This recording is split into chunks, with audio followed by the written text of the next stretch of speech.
All right, is anybody able to hear me?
There we go. Finally, some people.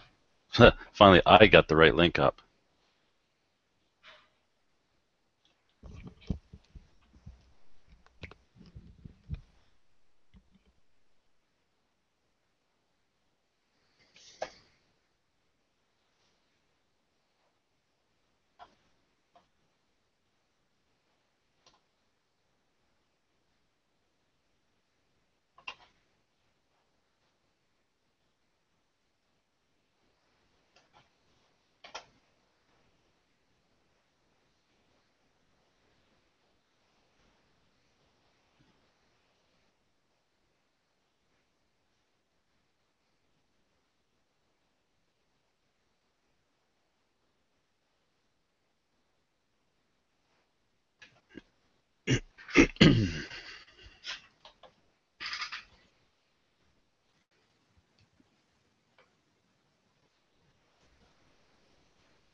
All right. Well, I think we're going to get this show on the road.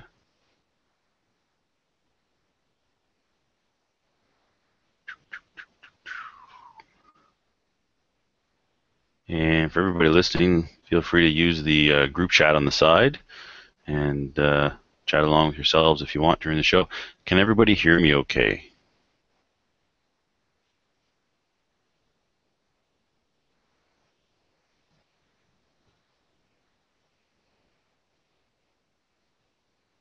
Excellent.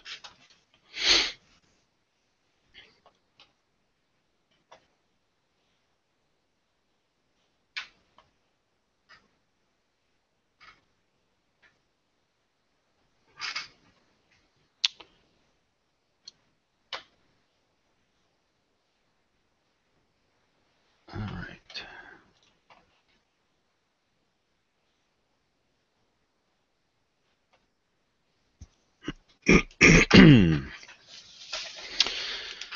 And we get the things recording. Time of 22:21.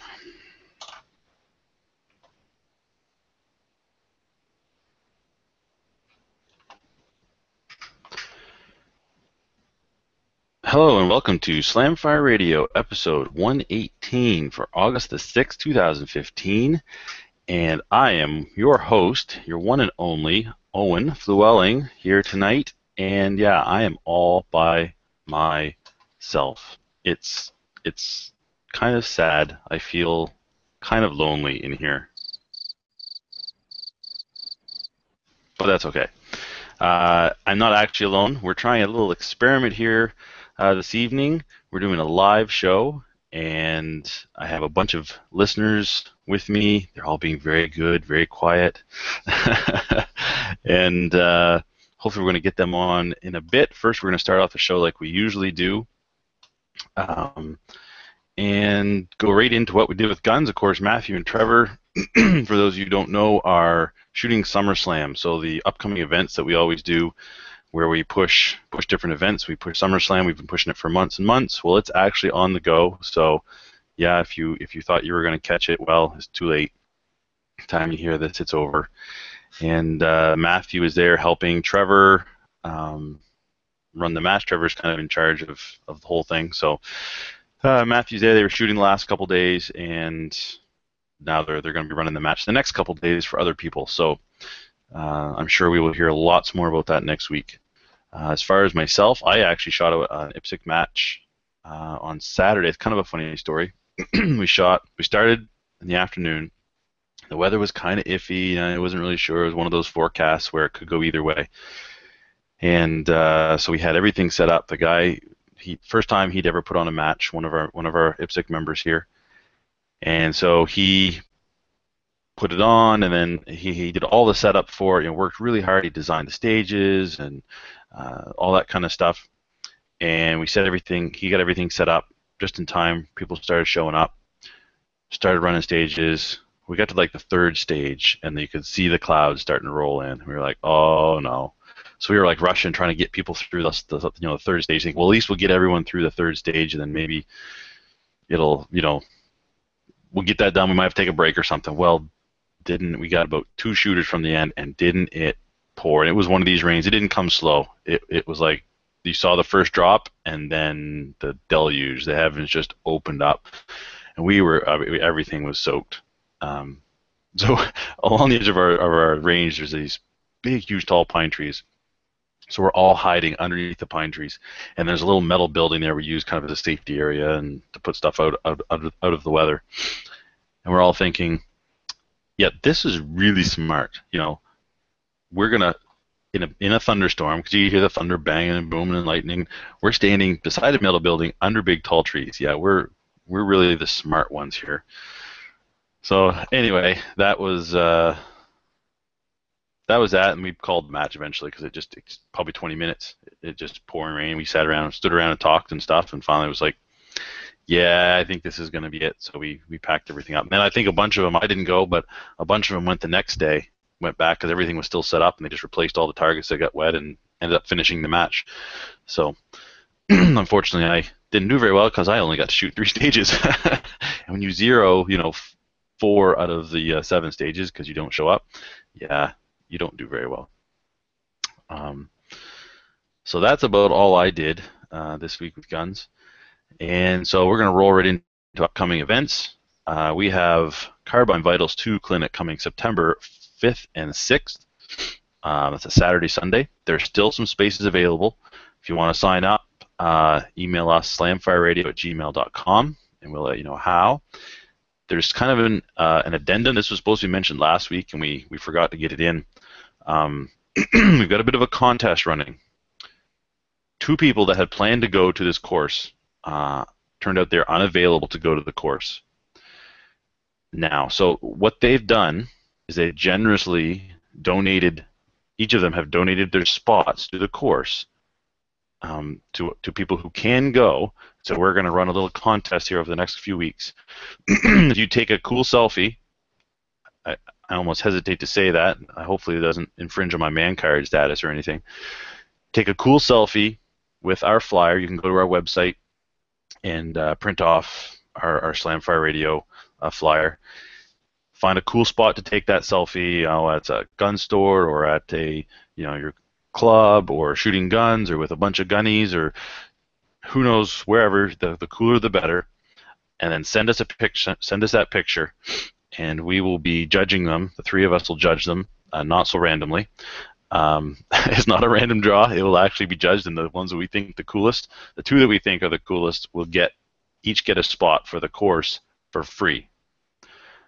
We're talking, I think it's $400 for the course. So, I mean, this is not chump change we're talking about. This is a really cool. So it's very generous of the 2 people that have already paid for their spot and aren't going to be able to make it. The thing is, this needs to be done ASAP. So if you can make it to this course on September 5th and 6th, go get your camera, get a picture, print that off, and send it to us right away, because I suspect it will probably just be a couple weeks. We're not going to wait till the night before to make this decision, because people need to travel and make plans. So I think we've got about a month, roughly a month to the course. In a couple weeks, we'll probably make this decision and choose the winners. So yeah, get right on that. Also, the Woodstock Pistol Rifle Club, which is my home club, is selling tickets to a raffle, $10 a ticket. You can send email to wprc2005@gmail.com. Proceeds go to going to the construction of our new range facilities to help with IPSC and with just to create a multi-user range. Because we just right now we have basically a single user range, and if you want to do something other than what the person that's already there is doing, you have to wait. Also, there's a Slamfire Radio Black Badge course. This is in Restigouche on August the 22nd and 23rd. And there's going to be a bunch of different people coming from quite a ways away for this, but they're all listeners. If you want to get your Black Badge course, it's a pretty good chance if you're in Ontario, you might be able to catch a ride with someone, because there's people coming all the way from Ontario for this.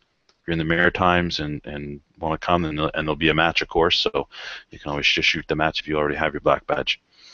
I think that is all the upcoming events. I don't really have any news topics picked out. I think there's been a few things, but I haven't really done too much research on that. So what we're doing this week, and what I'm hoping to do, is we're going to try to get different people who are listening live right now, and get them on. Maybe we can start at the top of the list. I don't know how people want to work this, and get them on for 5 or 10 minutes, just if they have a question or if they want to talk about something, and we'll just kind of roll with how it goes. This is a live show, so there's going to be lots of mistakes. I want to do as little editing as possible. I'm just like Matthew. So we are going to start at the top of the list, basically, is how I'm going to work this, since I haven't heard from, never really heard from anybody who said they absolutely want to go first. So we're going to start at the top of the list. If Tula SKS would like to go, please have a shout out in the chat, in the group chat, if you'd like to go.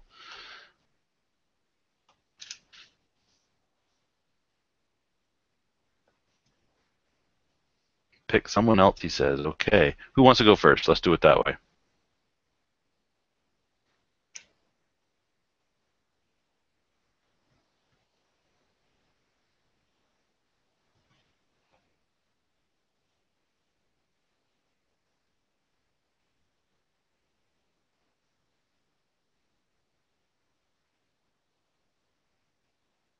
Sure. Okay. So how we're going to do this is I am going to, here, I will all right, so you are unmuted. Just do a quick sound check. Okay, 1, 2, 3. Can you hear me? Yep, I'm clear. All right. So I'm just going to use first names. Okay. If I know your first name, if not, then I'll use whatever you have up here. But so the first listener, who's going to be the first lucky contestant on the show this evening, is Brian. Welcome to the show, Brian. Very good, thank you. Oh, it's great to have you. This is such a weird concept. I don't even hardly know how to start with this sort of thing. But you said you wanted to talk a little bit about what you did with guns this week. Yeah, I could hop in and say what I've done with guns. I've written into the show before and had stuff read out, but I guess I get to speak it this time. And today I went down to my property, which is about an hour south of where I live, and I brought my Zulu shotgun down there to fire it for the first time, for me anyways. I made up some... A Zulu shotgun? Okay, yeah, explain to me. I don't know if I've heard of okay. that. It's a term that's used for, it's an old Enfield musket that's sort of been reworked, like if you know what a Snyder Enfield looks like, where it has the breech loading capability. Yeah. This takes 12 gauge shotgun shells. It's a smooth bore. Interesting. I've never heard that before, I guess. Yeah, there's not. I think I looked at it on YouTube, and there might be 1 or 2 people that have actually posted videos on that. So okay. I made up some brass shot shells. I ordered some Magtech shells and made them up last night with some real black powder and some number 9 shot in them, and decided to give them a try today, see how well it worked. And I've captured a whole bunch of video while I was down there, and I'll put it up on my YouTube channel, which is what I've been doing with a lot of the shooting that I do. Cool. So you say you load your own for that, and it's all black powder. Yeah, I loaded up. I ordered the Magtech shells. I forget where now, probably somewhere in the States, and yeah, I just loaded them up with some FFG and piled some shot on top of that with a wad in between. Actually, I used Hornet's Nest as a wad, which is something I had read somewhere, so I thought, oh, I'll give that a try, since I happened to stumble across a Hornet's Nest in my shed, so I had some of that to use. Interesting. Well, that's pretty good. So is that all you did? That's pretty much all I did with guns, well, this week anyways. Very, very cool. What part of the country, if you don't mind me asking, are you located? I'm located in the nation's capital. Oh, so you're in the middle. In the middle of the thick of it. Middle of the thick of it. Cool. All right. All right, so that's 22, 34. Anything else? I think that's about it for me. I like to listen more than I like to talk. Sure. All right. Okay. I'll go second if you want. All right. Perfect. Kyle, if you're ready, we'll jump you right in here.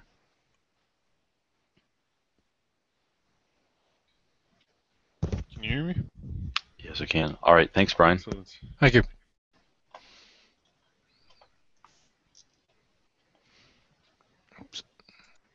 Okay, so you want to talk All right, about so CZ858s? all right, so I'll just do a little intro. Thanks, Brian, for that, and Kyle, you are up next. I almost feel like I should be saying, you're next on The Price is Right. Come on down. Long-time listener to the show, I believe. Long-time agitator on the show, I almost want to say. Agitator? On the Facebook page, anyway, you like to comment on stuff. Oh, yeah. Yes, you want to talk about CZ858. Yeah, and just get your thoughts on all the ridiculous prices on the EE for them now. Well, I heard something about that, and I haven't been on there to really look it over too much. But yeah, there is from what I understood, quite a price jump. And it makes me wonder. You would think that those prices would be before, when they were such a, you didn't really know which way they were going to go. People would be trying to, well, maybe people wouldn't be trying to get one, but I guess it's like anything now that they're legal again, and there's.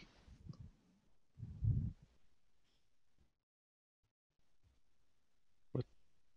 Hello? All right, can't mute me, guys. Somebody just muted me. I was like, what the hell just happened? But yeah, like some of the prices. Well, there's none for sale, right? There's no new ones for sale anywhere. No.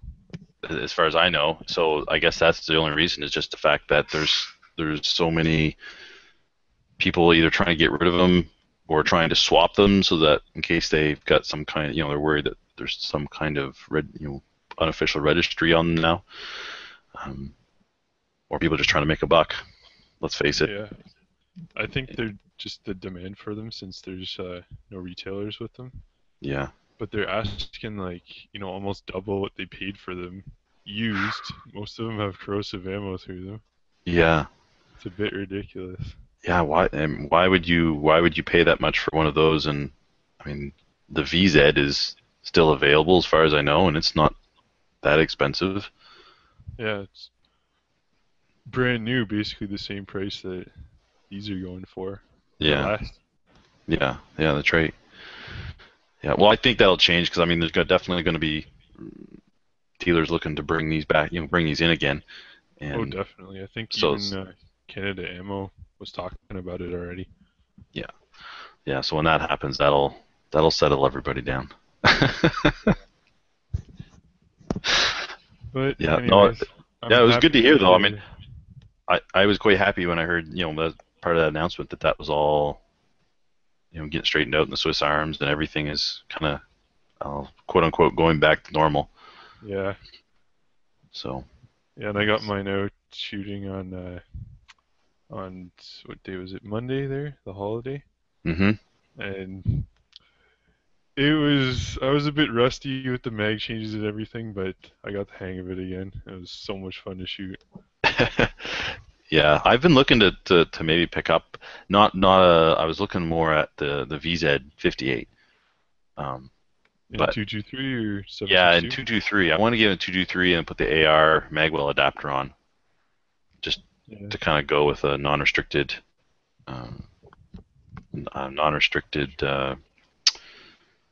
black gun. But it was either that or the Norinco 97, T97. But Yeah, I'd take any VZ over a Type 97 any day. Those I things are think tough. so. I think just the bullpup. I mean, I got nothing against bullpups, but it is a little bit different, and I've already got the manual of arms, kind of down with my AR. So. Yeah, especially with the Type 97 too, just like the way the mag release and everything is set up. Hmm. Like the Tavor is designed way better than that. Yeah, the safety is what's really killer on the T97, Yeah.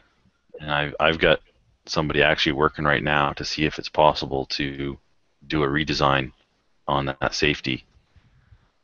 And how hard it would be, and if it's the kind of thing we could get a product developed to change that safety around a little bit, but to make it a little more ergonomic. Yeah. Well, I guess we'll also see what M14.ca, like what they're doing with Mm, the lower there, because they have the flat top upper already, but yeah, I haven't heard anything about the lower in a couple months. yeah, yeah, that's right. Yeah, that's the only other thing too is it does have kind of a weird setup that way, and by the time you put the flat top upper on it, it's a pricey gun. It's not cheap. Yeah, you might as well get a Tavor. Well, almost not Yeah. quite, but yeah, you're you're looking at bigger. It's not quite the economical, as economical as it could Yeah, be. as it But was just stock. that's right. That's right. I guess if you were only ever going to shoot irons out of it, then it wouldn't be such a bad, big deal. But most guys want to put optics of some kind on. Yeah. But even And the irons, aren't they? Isn't the front sight like the AK front sight? AK, SKS, VZ? uh, yeah, But I it's think not so. I'm nearly not as good 100% as like sure. an AR sight. Yeah, the only one I've actually handled is a friend of mine, and he has a flat top upper on it. It's all changed around, so he's done a whole bunch of work to it. So I haven't actually seen one in the stock configuration. Yeah, he's probably So got flip up sights on that too. I think he does. Yeah, yeah. So yeah. All right. Thank you very much, Kyle. Yeah, no problem. Who's next?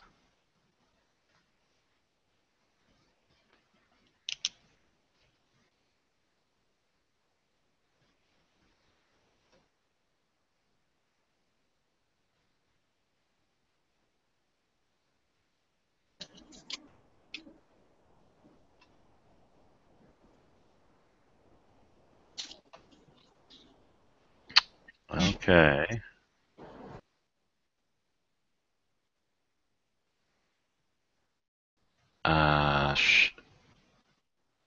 I don't know. Somebody's got their mic on. I'm not sure who it is. Sean, maybe?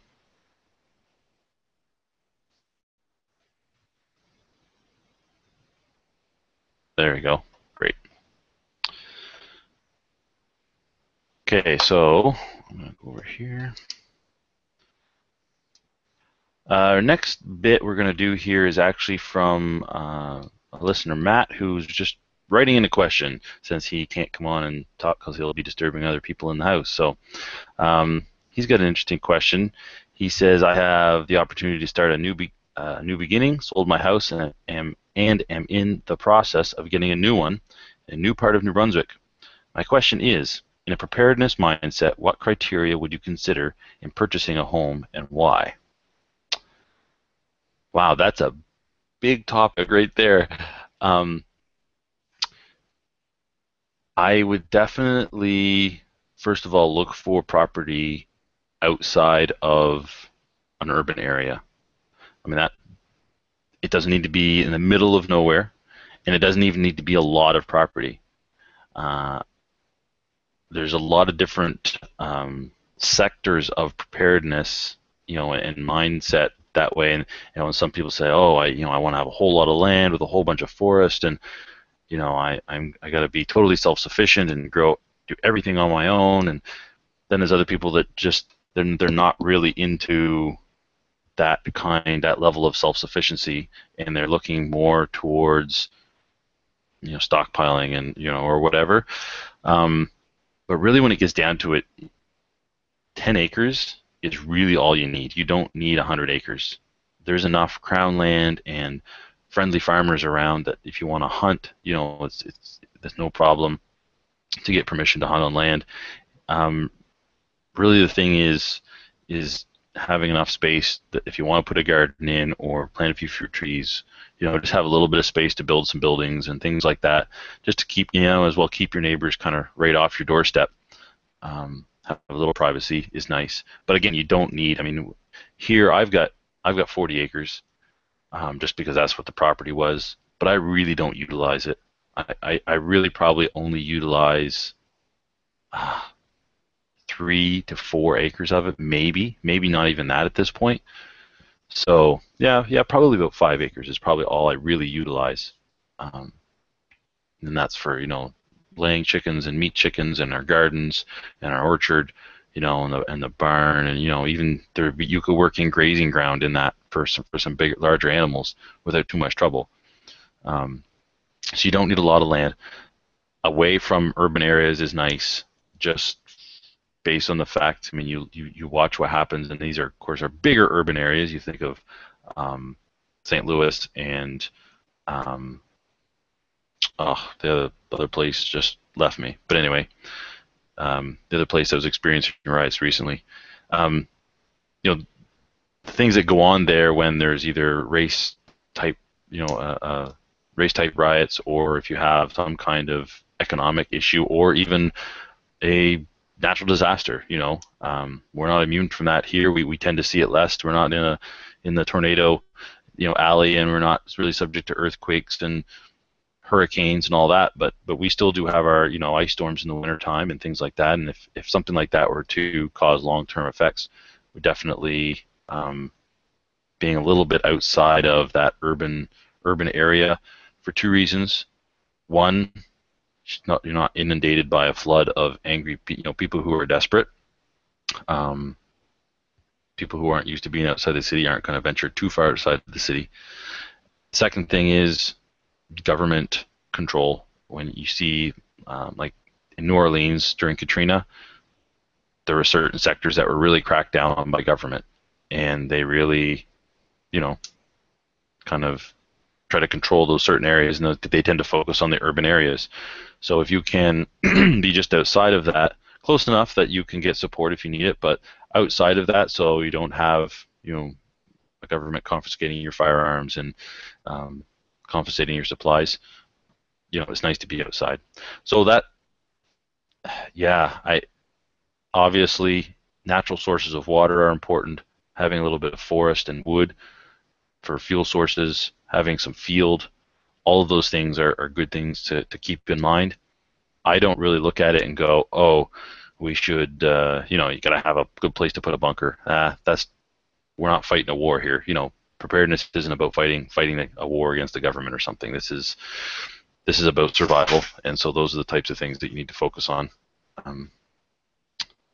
If you look at the idea of I need to have 3 ways to get everything that I need, and then go from there, that's probably one of the best way to do it.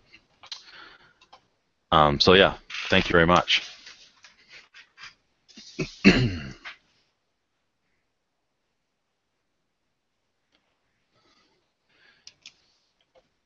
Now, all right, who would like to go next? Nobody volunteers. I'm going to put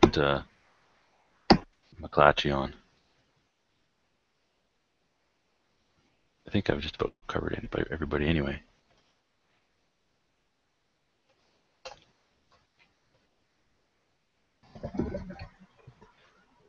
All right, and next up we have...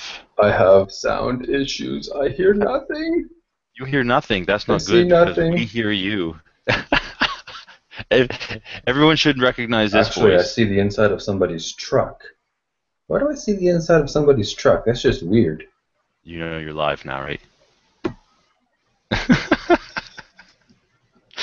Welcome, Matthew. What are you doing? You're not supposed to be on here.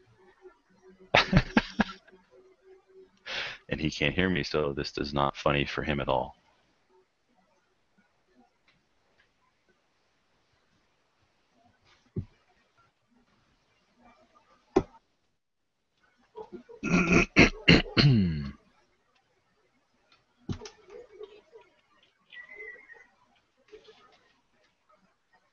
So is just nobody talking, or can I just not hear anybody? I cannot hear you, Slamfire. Oh wait, you're Owen. Hi, Owen, but I can't hear you. Can you hear me? Oh, somebody turned off their camera. There you go. You can't hear me. I can hear you. Oh, you can hear me. Hi, guys. How's everybody doing tonight? How many fingers am I holding up? That's just one, if I remember correctly. But no, I don't see any fingers. I see nothing and I hear nothing. So, but now it's a monologue, I guess. Except yeah, Owen's probably okay. talking too. So we're talking over each other. So I'll stop until I can hear him. People are used to you talking over me. You know, that's pretty normal. But this really isn't going to work very well if he can't hear. So.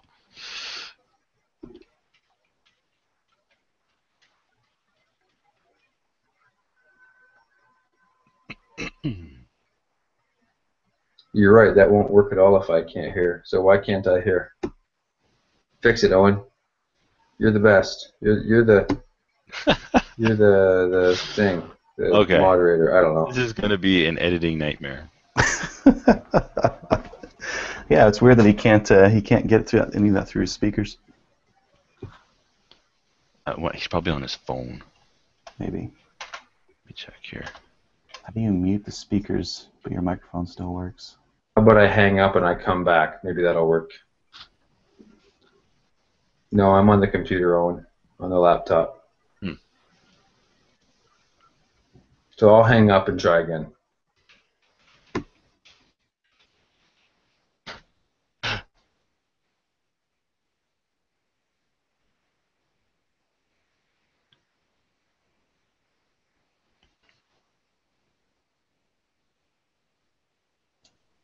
Hey, Owen, do you have an AR-15? Yes. Did you want to talk like top 5 AR mods kind of a thing? Can you hear me now? Okay. I can Yeah, I hear can hear you you. guys now. That's fantastic. It works. Excellent. All right. Yes, Adriel, we'll do that right after we talk to Matt, and then Yeah, go I'll ahead. do that. Because I have my AR here. I can actually go video Ooh, so people all can right. see it. Okay. Ooh, video. Hi, Owen. Matt, you realize this is an editing nightmare. Yes. No. There's no editing. You know how to do this. Cut and No. paste, buddy. Bring it up. There has to be some editing. I'm not editing Oh. anything, so. No, I know that. Okay. Good. I'm going to start as if none of that first bit happened because it was confusing. Okay, sure. Let's just pretend that none of it happened because I wasn't even here for most of it, so there you go. Yeah. Hi, and welcome to episode 117, wait, 118 of Slamfire Radio, hosted by Owen. People should recognize that voice. Matthew, what are you doing here? I'm not there, I'm here. Oh, my window's open. That truck is really loud. I am getting ready to go to bed because I got a big day tomorrow. I'm here in Dalhousie or Campbellton with Trevor. We're getting ready to put on SummerSlam, which is a level 3 IPSC match at the Restigouche Gun Club. Trevor and I and some other volunteers who can't shoot the match because they're working the match shot the match yesterday and today. So we shot the pre-match and finished that up. How about you tell us how you did? How did it go? Oh, I don't want to tell you that. It's terrible. I started off the match with my usual goal for this year, which was shoot clean, no mics, so no misses and no penalty targets. And halfway through the match, I decided I'm going way too slow. I need to speed up. And so when I sped up, I completely tossed out the whole don't miss. And so I started missing and started hitting penalty targets. So my time, so the first half of my match, I got lots of points, but not very good times. The second half of the match, I got really good times, but not very many points. So I got to figure out how to get good points and good times. Then we'll be good. Right. The match was really well put on, though. Trevor designed the majority of it, and very challenging, but not overly challenging. And there's not too much of any one thing.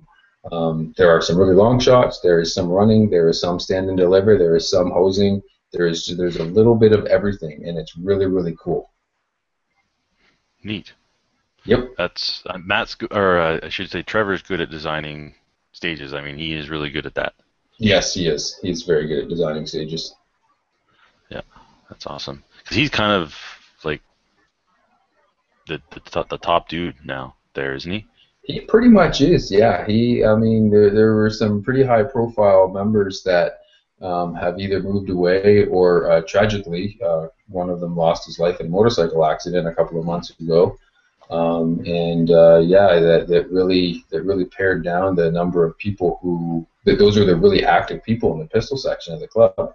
And, Trevor's taken on a lot of that responsibility. And he's doing a really, really good job with it. Well, hopefully he gets some other help up there because we want him back on the show. Yeah, no kidding.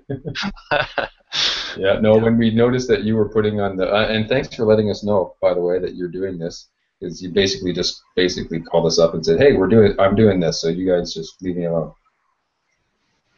Yeah, well, yeah, that's exactly how it happened. Well, I just figured you guys were, because last week you basically said, "Well, this isn't going to happen, where we won't have a show next week probably." Yeah. So today I decided maybe I should do something, but I didn't want to monologue, right? Because that's boring.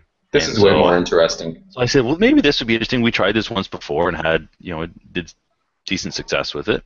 So I said, we'll see if I can do this again. So anyway, it kind of last minute. I just didn't figure you guys would be paying any attention. So I'll just go ahead and do whatever I want, says Owen, and then whatever those guys do doesn't matter. You guys go ahead and do whatever you want whenever, even when I am there. So. Well, the funny thing was, Trevor and I were just going to do a little sit around the camera, or sit around the microphone, and just Tim and I talk about SummerSlam, so we would have had two shows. Well, that would have been 118 and 118B or something. I don't know. But this is much better. As soon as we found out you were doing this, we both breathed a sigh of relief, because now we were able to score a bunch of things, organize a bunch of things, print off a bunch of things. We got a lot done because we didn't have to be here, so it was good. Good.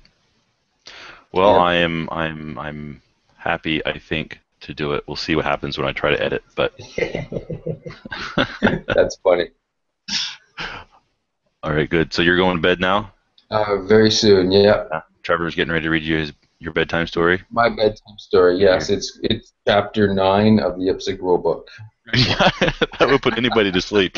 As long as it's not chapter 10. That's the DQ's chapter, I think. Yeah. Well, you're past that now, so hopefully you won't need that tomorrow. Yeah, well, if I get disqualified now, something's wrong, because I'm done shooting. Exactly. Yep. So, very good. Well, I hope you have a good show. I hear you have some AR talk coming up, so I look forward to listening to this later on whenever I get the show downloaded, and probably listen to it on my way home. So, to the rest of you out there, hi and goodbye. We'll catch you next week, I guess. Have fun with Owen. Yeah. See you, Matt. See ya. All right, so next we're going to talk some AR-15 talk with Adriel. Yeah, you bet. I mean, this isn't something I can really talk about on my YouTube channel or my website too much, because I don't know, you can't really hunt very much with AR-15s here in Canada. So that's right. I'll talk about it with you guys. Absolutely. Yeah, so I mean, one of the things that that comes up a lot of the time on Reddit is there's a Reddit for Canada Guns, and one of the things that comes up all the time, people get like a rack grade AR, and then they start asking what they should do with it, and a lot of the time they jump to some mods that I wouldn't really jump to first. So I was kind of curious about, maybe like what would our top 5 list of things to do to an AR once you get one, like just a rack grade off the shelf kind of a thing be? Yeah, that's awesome because the first thing that people put on is like an overly long, not a foregrip, but Forehand? like a four-end grip thingy that drops down into a bipod, and something with all these kinds of bells and whistles that maybe they don't really need. Yeah, exactly. AFG and maybe like a little hand stop and some sort of sling thing off the side. So, what would you start with if you got like a rack grade AR? What would be the first thing that you start with? Well, the very first thing I start with is a sling mount, I think, because from my perspective, either doing 3-gun or just practical range work, especially if you're going to run a pistol as well. What do you do if you want to draw out your pistol and shoot it? You're holding the gun in one hand now and shooting your pistol one-handed. It doesn't work very good. So for me, you put some way to hang that rifle, whether it's a single-point sling or 2-point sling, however you want to set it up. I think there's value in both. Yeah, absolutely. So, some 3-gun clubs, like the one I shoot at, they allow slinging on the rifle, but then the one there's another place in town here that does 3-gun, and for them, you can't run slings, and they just run dump barrels for all of them. So I guess that would be up to whatever competition you're in and that kind of thing, right? Yeah, exactly. Yeah. Go ahead. For me, I think the first thing I would do to a rack grade AR is swap out the trigger, just because a lot of them come with a little bit of a rougher trigger on them, and if you wanted to do service rifle or something that's a little bit longer range, or even just to enjoy like a better quality trigger, they're super cheap to put in ARs. Like I've got an RRA National Match 2-stage, and I think it's like $150 to put in. Mm-hmm. And if you compare that to like a trigger pack for a Tavor or something like that, oh my God, you're paying like $300-400, right? Yeah, so, exactly. Like we're spoiled because we can access like excellent triggers for about $100 to $150, and it makes such a world of difference in an AR. Yeah, I think I don't know, probably. If I had to pick, I've got my pretty much set up. It's not real. It's pretty basic. Mm-hmm. But I think the order I'd put a sling mount, and then some sort of foregrip system. Whether it's a short little stubby grip or an AFG. Probably a bad lever. I have one of the Troy Industry ones, which I prefer over the Magpul ones. Mm-hmm. Backup sights, because just depending on what you buy, but generally they don't come with any kind of sighting system. And then that was 4. What was the last one? Oh, a different charging handle, because I find the charging handles, the standard charging handles, very small and very hard to get a finger on, especially if you're wearing gloves or something like that. Let's face it, it's Canada, shoot in the wintertime. A lot of us do. Pretty easy to miss. Easy to miss. I find it's just not convenient. And so something with a bigger lever, and often those type have the bar that goes across the back of the charging handle, so you can unlock it with your left hand. So if you're doing, if you're left-handed, or so they're a little bit ambidextrous that way. Yeah, some of those are really nice. Yeah. For me, it's kind of funny because you're going through all these different things that you would use the top 5, and I'm looking at my rifle right now, and I don't have like half those things. I don't have a stubby grip or anything like that. Right. I've just got the standard charging handle. What I do have is a different grip, and maybe that's just me, but like my hands are kind of big, and the A2 grip for me is a little bit small. So I've got a Magpul MOE on there. And that's. Let's be clear. We should be talking about Hillary Clinton on that last subject because everywhere in the world that Hillary What do we Clinton. got here? Yeah, I got him. Okay. Yeah, so just being able to like really grab the grip and have it solidly in the hand is nice for me. So, like I've got that different grip. I think makes a big difference. I've got one of those bad levers on there. It's kind of nice. It's easier to lock the bolt back, and you can do it with I don't know, not having to swap your hands around a bit. So that's kind of it makes malfunction drills so easy. Mm-hmm. So much easier. Yeah, I swapped out the grip on mine as well for a slightly different reason. It wasn't the size of it per se, as the angle of it. I find the A2 grip is a little bit more angled than I find comfortable. Now I've got an NEA, so it tends to be a heavier rifle anyway with the heavy profile barrel and stuff. Yeah. And so I found doing mag changes, I was having a hard time getting that rifle one-handed because I like. You drop that mag and you're going for your next mag, you've got to bring that rifle from standard shooting position up into a more vertical position in your workspace to do your mag change. And I was having a hard time doing that because of the angle. It just was weird for my wrist. My wrist was kind of tilted and it wasn't a strong position for my wrist. So I put on a UTG. I don't know, it had some tactical name when I bought it, but it's basically a UTG grip. It has like the finger grooves in it, but again, it's a little bigger, a little bulkier, and it's more up and down, north-south on the gun. Yeah. And that made a big difference because my wrist is in a more natural position to be strong. To be more of a fist. If you hold your arm out and you make a fist, your wrist isn't tilted forward or backwards. It's it's straight. The bones are all straight. The muscles are all straight, and that's more the position that it's in when I'm using it. Definitely. Yeah. In terms of sling mounts, like just for a 3-gun and that kind of thing, I kind of prefer a 2-point because it just sucks a little bit closer to sucks the rifle a little bit closer to you. Whereas the single point, even running at the back of the receiver there, just underneath the buffer tube, that single point, for me, it kind of flip-flops around, even if you tuck it underneath an arm kind of a thing. So I don't know. I do like a nice 2-point sling where you can really keep it close to you and give yourself some room for a pistol. And I mean, I guess I'm looking over my rifle, and there's a bunch of stuff that I don't need, like a muzzle brake. I don't really think is necessary, and even I've got an ACSL for a stock at the back, and I don't think that's necessary. I mean, it's nicer because it's got a better cheek weld. I've got an optic on mine, and that makes it way easier for me to shoot. At least, I've just got like a 1-4, and at 1 power, I can hammer stuff that's really quick and be really fast about it. And at that 4 times, I have no problem ringing stuff out at 300. And you can do that with a red dot, but it gets a little bit tiring, and it's a little bit harder to hit that stuff out there.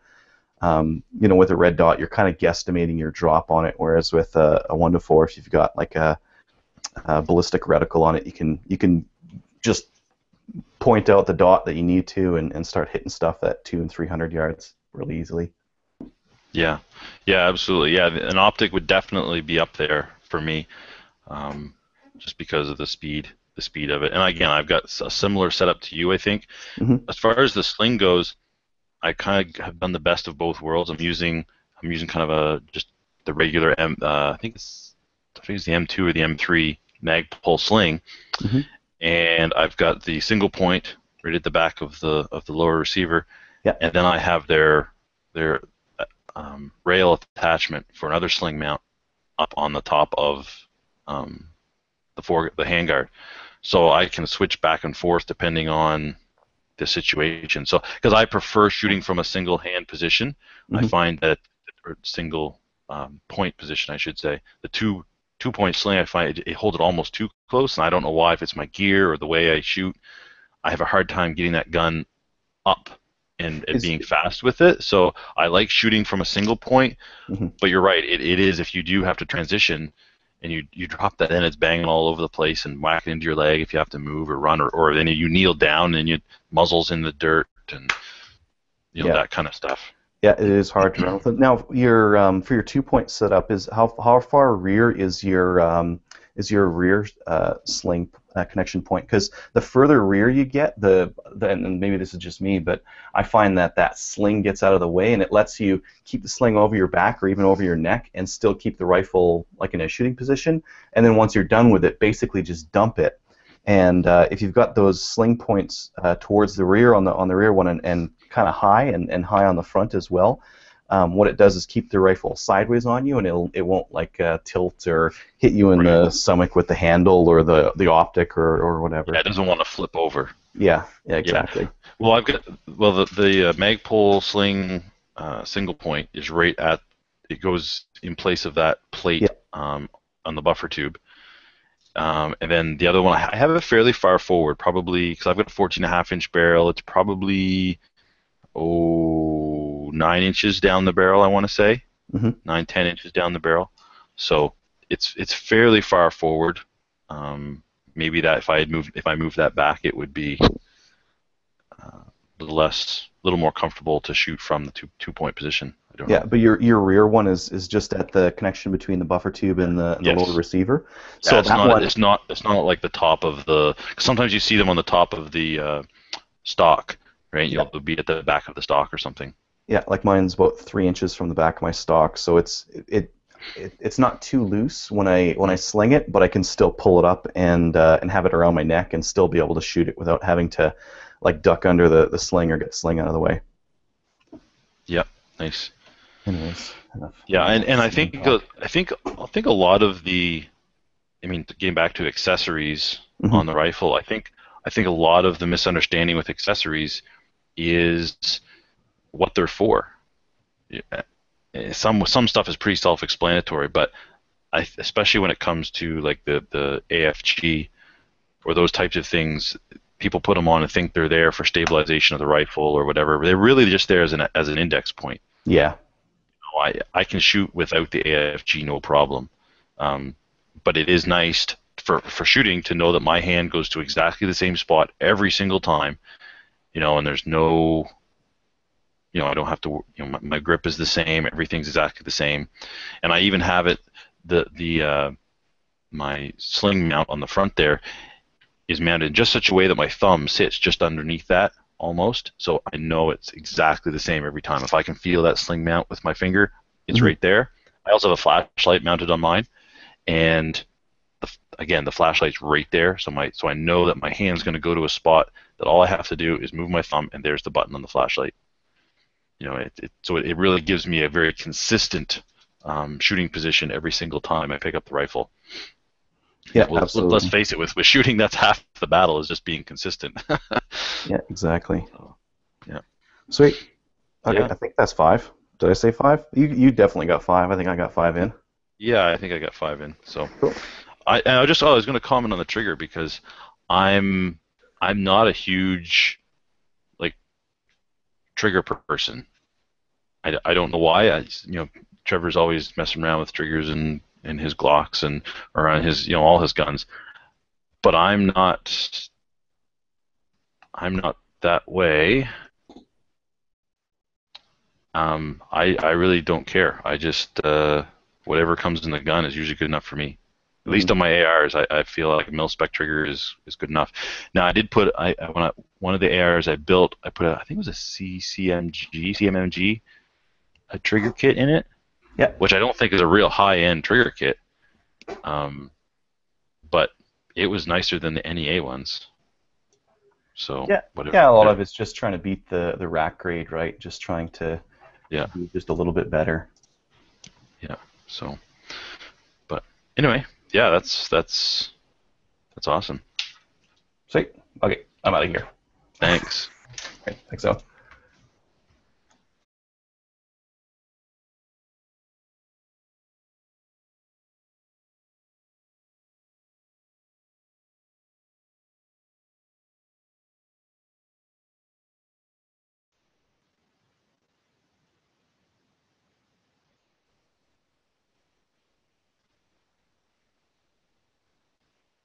All right, so we just had a server error there, and we got dumped. But that's all right. I think everybody is back. by the looks of it.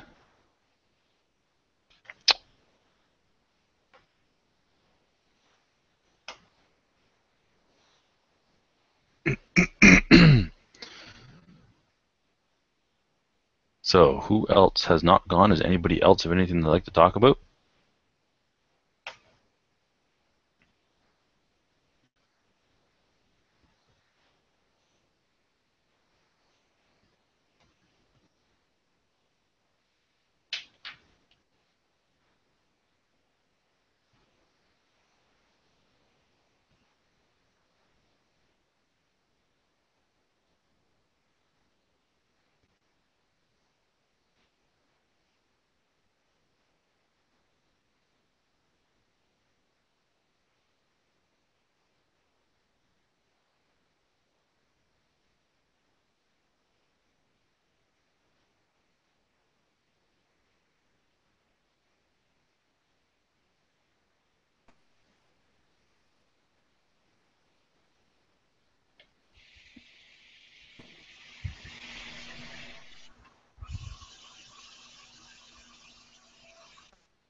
Well, okay, if nobody else has anything to talk about, I think we're getting close. It won't be a long show. It will be a shorter show, but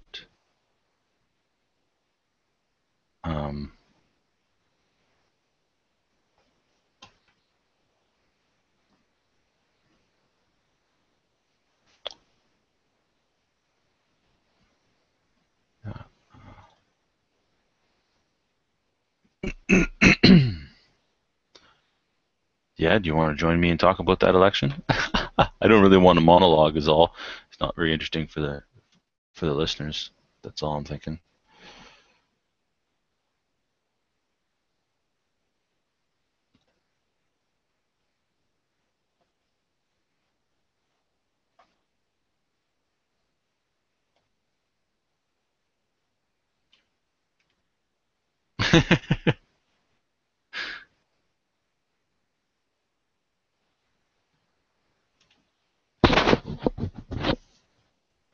Well, how much more did you need, Owen? Because I don't really have too much to say about the election either.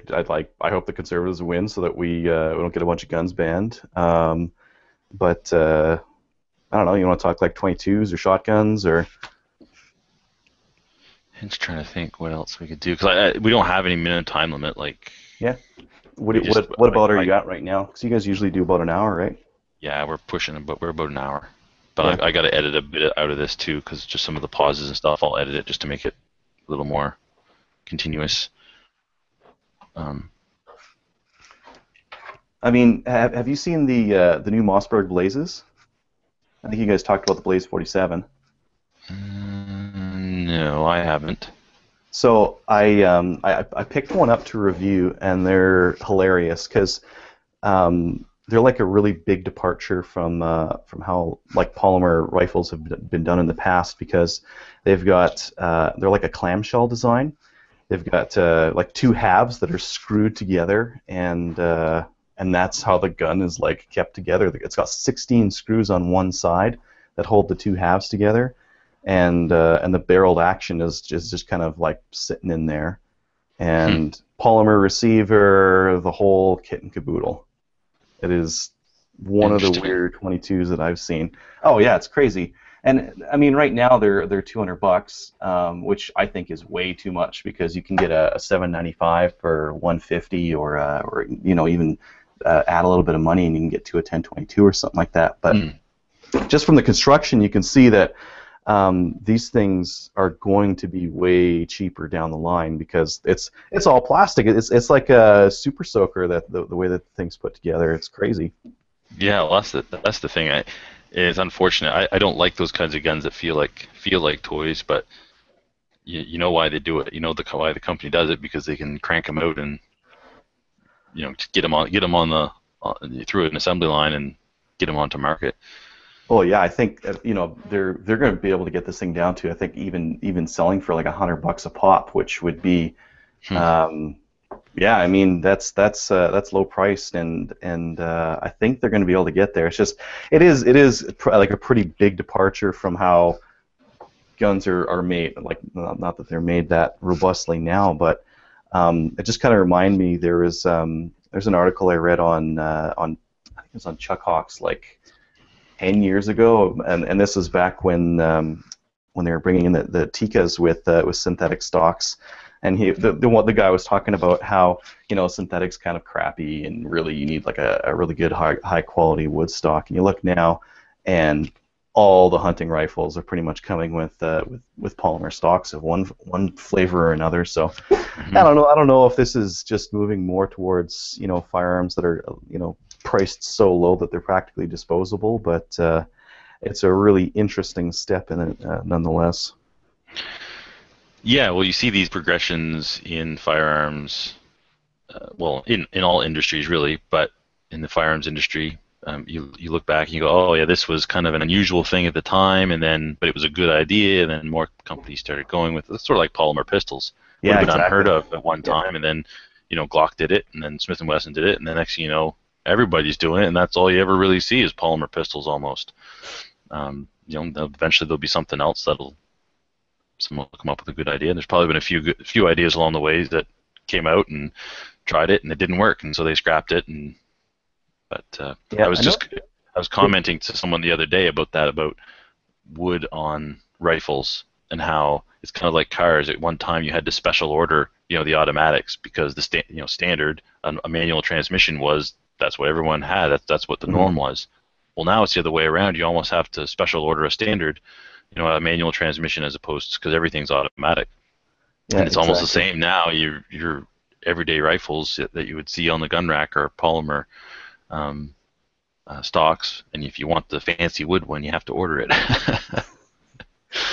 Yeah, exactly. Or the kind of I think that one of the nicer things about where the industry is at right now is that if that's your thing, if you prefer the look of a wood stock and not like a fine wood stock like a really nice like an expensive walnut or anything like that, but if you like the look of wood, you can get a Boyd stock for like $100 and really dress up any rifle out there. You can get an Axis and then go and slap on a Boyd stock, and it looks way better if that's what you're looking for, kind of thing, and it doesn't cost that much. Yeah, it looks a lot more expensive. It really is. Yeah, do that just before you sell it, right? Put on a nice stock and then try selling it for $100 more than you paid. Exactly.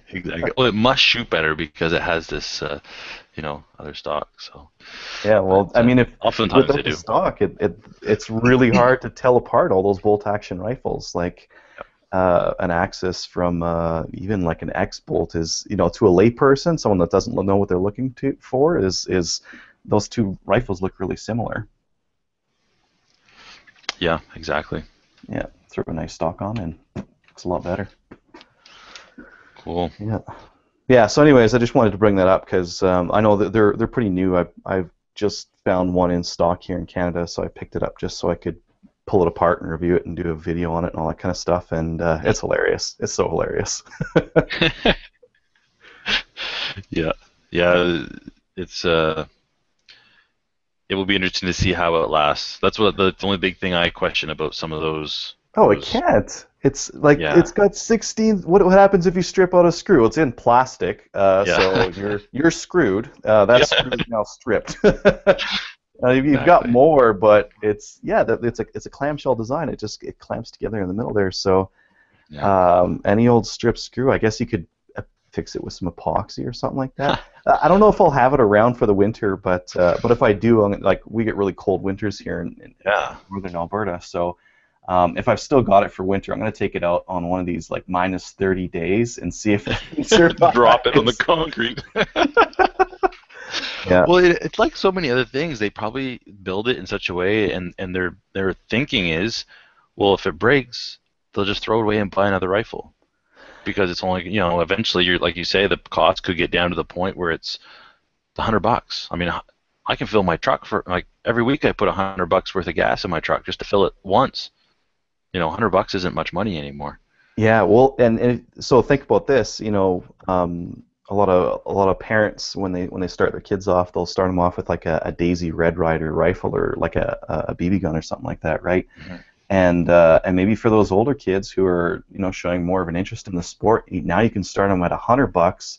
It's a crappy rifle, but it's for a kid anyway, so who cares? Yeah. Why get them some like nice fine wine Yeah. rifle when they're just going to shoot cans with it and stuff like that and beat it up and get it destroyed in the bush and lose it or something like that. So I mean, you might as well start them off with something that's inexpensive, something that's a little bit more weatherproof, I guess, since it's got fewer metal parts in it, and something that isn't going to break the bank at all.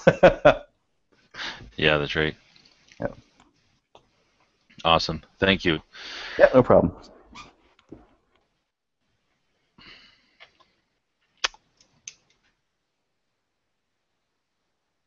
X, can you hear me? Would you like to come on? Do you have anything to talk about?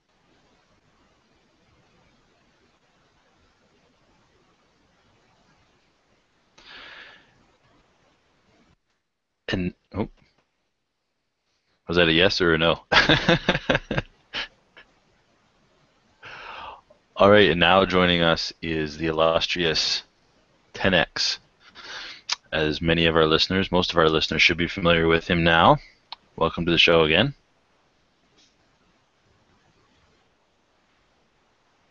Oh, and maybe he can't hear me.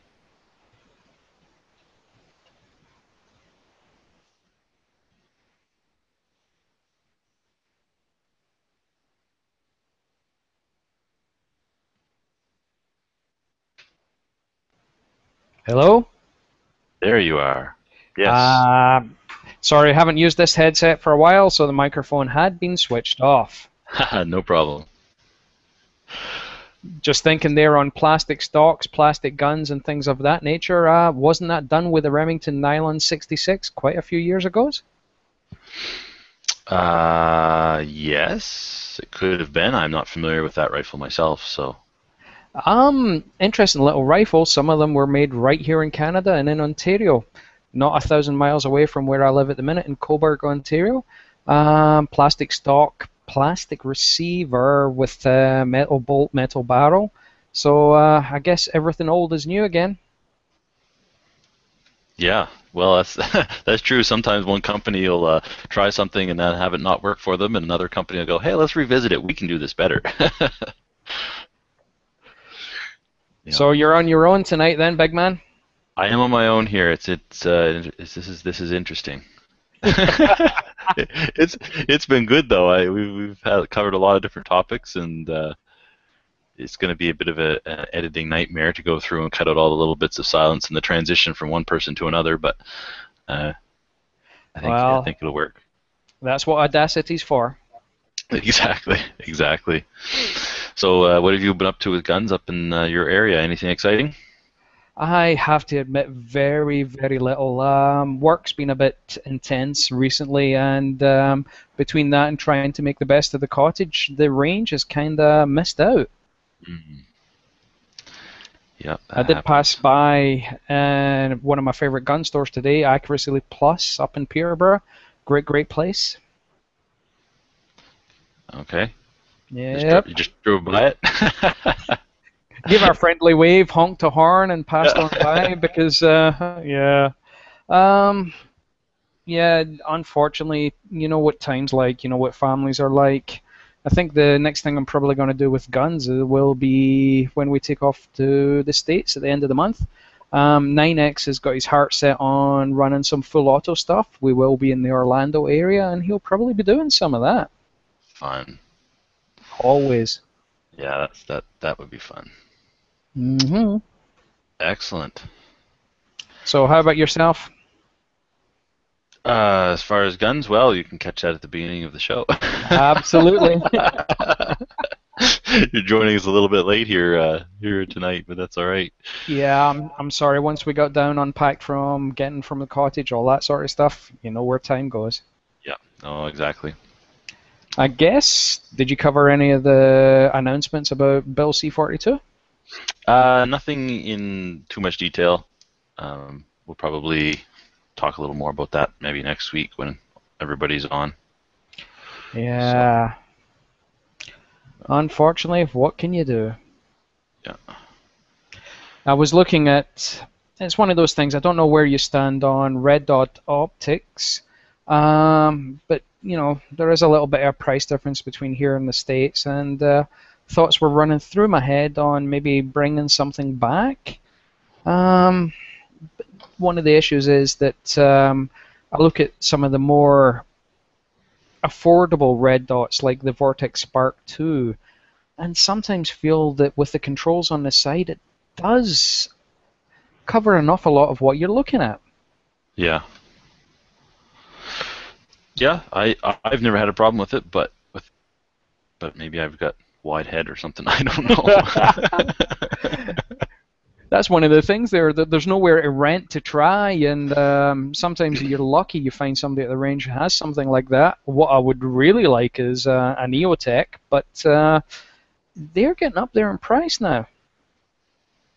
Yeah, that's right. They're still cheaper than Aimpoints, I think.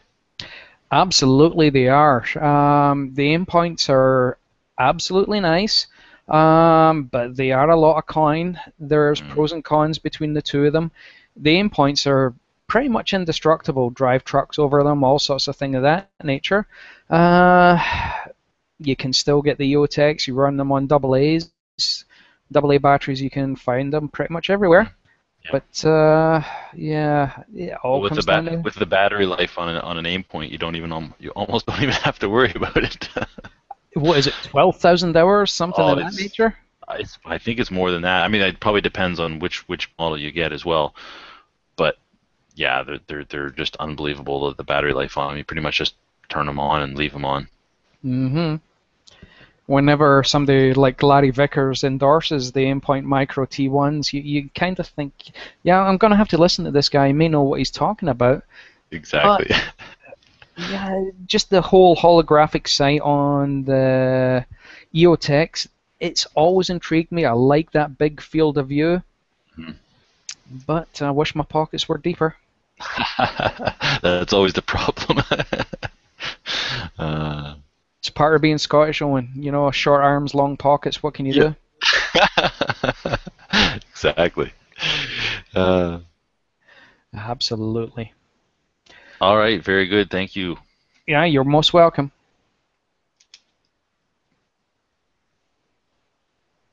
All right. Anybody else have anything they want to add, ask, talk about?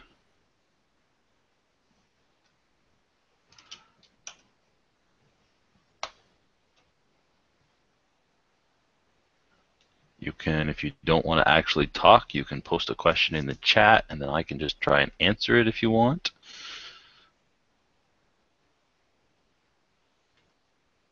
That's an option.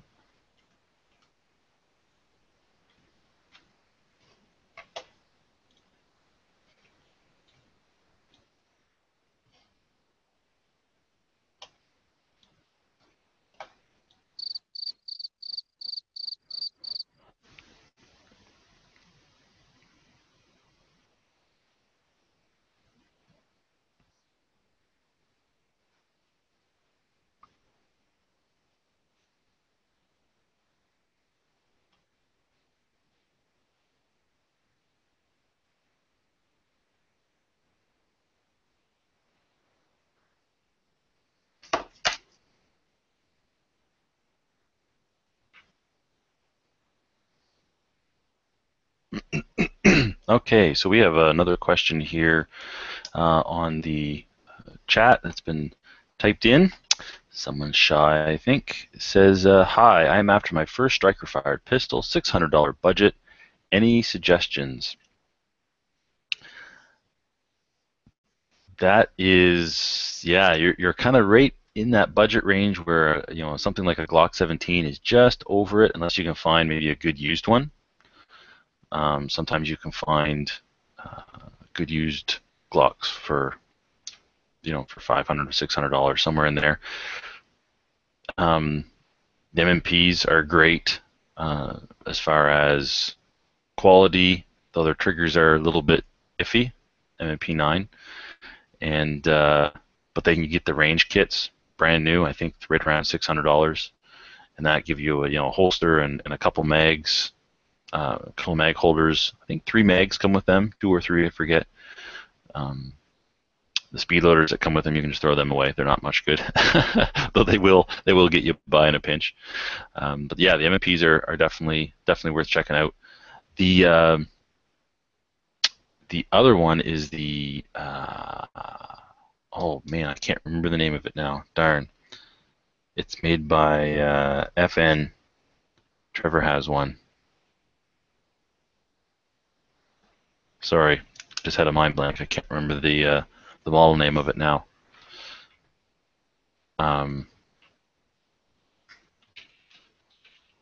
Look it up.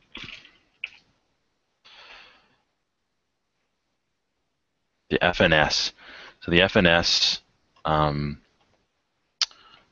pistol in 9mm. I got to handle that a couple weeks ago now. I guess I went up to the charity shoot, and it was a nice gun, and I picked it up and I was like, huh, I could consider switching from a Glock to this. Just the way the angle was of the grip and the feel of it, the sights, just everything about it. I was really impressed, and I'm not 100% sure what he paid for that, but I'm pretty sure it was less than $600, maybe less than $500. Not 100% sure on that, but it was definitely in your budget range. And then you have a follow-up question. Do you think I should wait until after September for my first restricted? I don't think there's anything in the Bill C-42 that's going to affect buying a restricted. If you've got your RPAL now, depending on where you live, they may make you get an ATT now where they wouldn't, but then later it's just your ATT is just not going to be, it's just going to be a piece of paper. My understanding, and it's all going to be rolled right into your RPAL. So I don't think it really makes a big difference. There's not anything huge there. It's just a piece of paper that you'll get or won't get. That's really the only difference.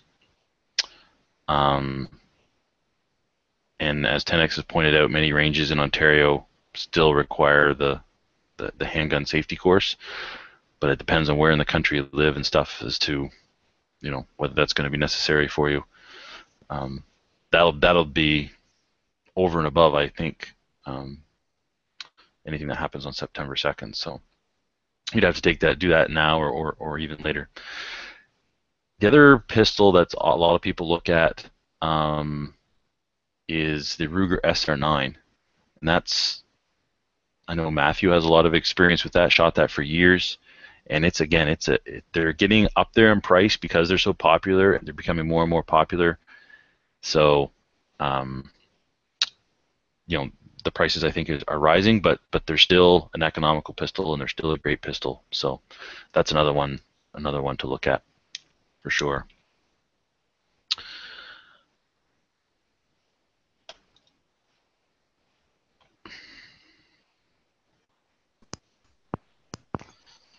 $23.36.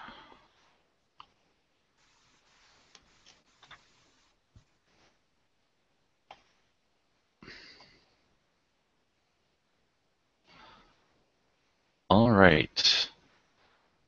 So does anybody else? Let me get back to the chat here. Kyle, I don't know enough about those to really comment on that too much. So he's asking about the STG-44. So.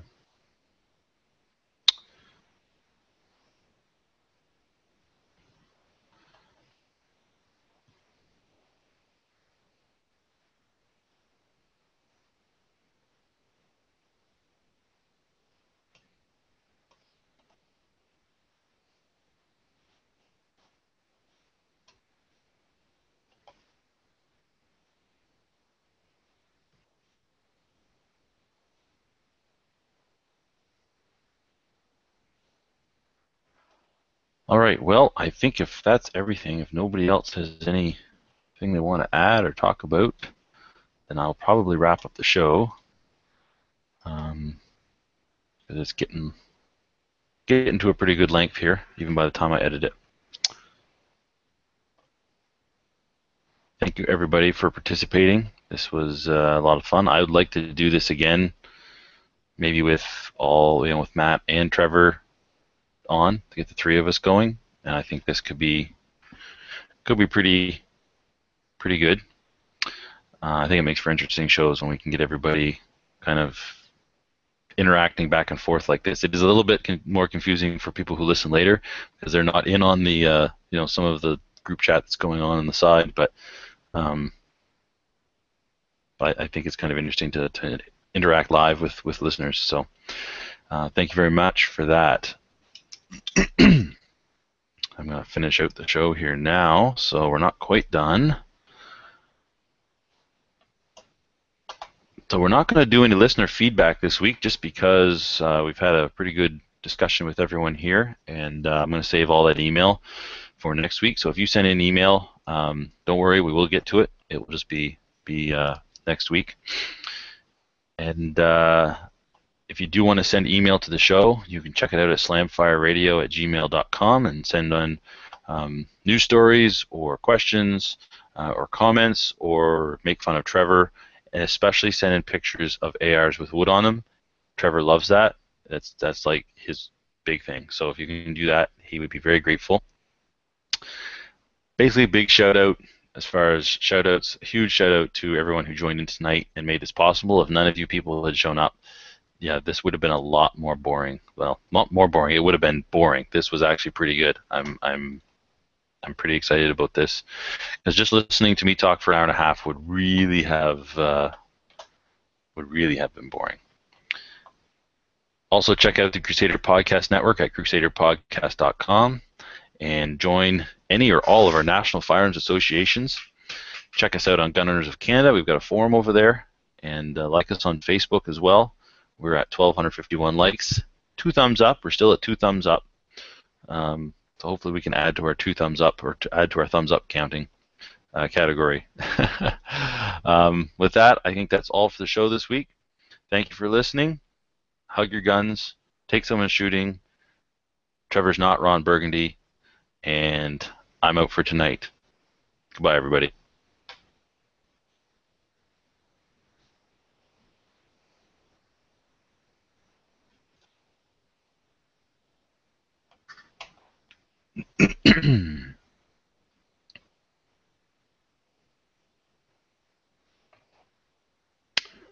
All right, I don't know if everybody is still there or not. Some of us are. Some of us are. Oh, most people are gone. Yeah. Sorry, pal. Got to this one a bit later. Ah, that's all right. That's all right. I don't know if you got in on the AR talk. We had a pretty good discussion on ARs. Unfortunately not. It's been a bit of a day, to be honest with you. I spent probably most of the time you're talking about ARs, washing the dog. It's always fun. Because some of them are like cats. They don't really like getting washed that much. But they get stinky. So what was said in the AR chat? Mostly just we were talking about one of the listeners. We talked about top 5 mods to your AR. So you buy a stock AR just kind of off the rack. What are like kind of the top 5 things that you do to it to make it a little better? Because that's the first thing everybody thinks of when they buy an AR. So BCM gunfire charging handle, Magpul stocks. Where else are we going? Vertical sling mounts. That was one of my big things. Yeah. You'll never wrest me away from my Vickers ACAS slings. I love them to bits. But yeah, you do need a decent sling mount for them to work properly. Are you a fan of single point or double point slings or triple? I'm a fan of single point slings for shooting, but for like active shooting, and double 2-point for I don't know if it was more of a patrol type situation, practically speaking. Yeah. or if I'm spending a lot of time standing on the range with my gun but not actually shooting it, I would tend to switch to the 2-point, because I have it set up so I can do both with my Magpul sling. I have a sling point on the back right behind the handguard, Yep. or not behind the handguard, but behind the receiver, and then one up on the front on the rail, and I can, so I can switch back and forth. So if I'm just standing around the range, I just put to 2-point because I find it's more comfortable. And That's then one. Yeah, the Magpul sling is pretty much a rip-off of the Vickers sling anyway. But that's why I like, the ability to zip that thing out. I can switch left, right shoulders. Then when I just want to let it go, pull it right back in, let it drop onto the sling itself, and go for secondaries. Yep. Yeah. So what else was the other big? Well, what other big things we've been doing with the ARs? We talked a fair bit about. We talked a little bit about grips, the A2 grip versus other aftermarket grips, and we didn't talk too much about backup sights. But my list basically is sling mounts, charging handles, some kind of sights, because most stock ARs either don't have sights or they're not that great. Yeah. Bad lever, or some kind of battery assist device, and some sort of foregrip. And then we talked a little bit about its actual use and what it's for. Not, it's not there to hang on to with a death grip to somehow control a rifle. It's there as an index point, really, is all it's there for. Yeah. Because not everybody shoots the big C-clamp grip. Yeah, that's right. But I know I put mine, and I know that when I put it there, my hand is where it needs to be, the most comfortable for me to shoot for extended periods of time accurately. And it's also an index point because I have a flashlight on mine, so I know my hand is right there when it's in this proper spot. I just have to reach out with my thumb, flip on my flashlight. It's all right there. Do you did you use the AFG much? Yeah, the AFG. That's what I have. Yeah. It's pretty damn good. Yeah, Totally. it wouldn't matter though for me. Like I don't. If I just had a stubby grip on there, that would be fine, because again, I don't use it. I don't grab hold of it like grabbing hold of the stick. For me, my hand wants to be up on. I'm not doing C-clamp, but it's up on the handguard more. All it is, it's all just an index point for me. Keep your hand where it wants to be. See, I'm real damn old here, Owen. I mean, I want to come around the back of the magazine itself and curl my hand up until it's almost indexing on the edge of the ejection port. Yeah. Oh, totally. By the way, we are off to the States, so one of the things I've done is I've arranged for Amazon US to drop off a couple of the Baofeng BF8, the tri-power radios. Yeah, so I'm going to get me a set of those. Nice. They're pretty good. I've got a few of them. Yeah, I mean, I was looking at them and thinking, I got a bunch of the smaller BF or the whatever 5 model it is, but I thought the utility having 3 power settings on it might be just a little bit better there. Yeah. Those things are nice and cheap. Well, that's the thing. Yeah, and they've got a pretty incredible range, we found. Yeah, I also picked up the Ham for Dummies guide. I think that might be something for winter to do, to actually get my my ham license. Yep, that's on my list of things to do.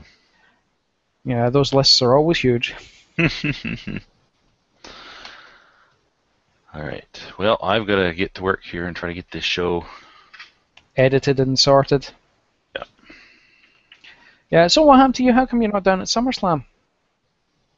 I just got a lot going on, so basically. No worries. Well, what I was going to say, you got a brand new baby back in the house and everything else. Yep, all that. So, not a lot of stuff going on and working, and I thought about going over, but I was like, I got too much stuff to do. So. I was going to say, between visits, you've probably shot most of the individual stages anyway. That's right. Yeah. Yeah. All right, brother. It was great catching up with you. Yep, you too. And I was going to say that it should have been something I should have asked the group when they were on. So you're going on vacation in the States. What do you bring back? Mm. I think I'll get some dyes and a few other bits and pieces, but yeah, there's a lot of tempting stuff down there. Yep. Yep. All right, Owen. Have a great Good. one, buddy. Thanks. Speak again soon. Yep. Bye-bye.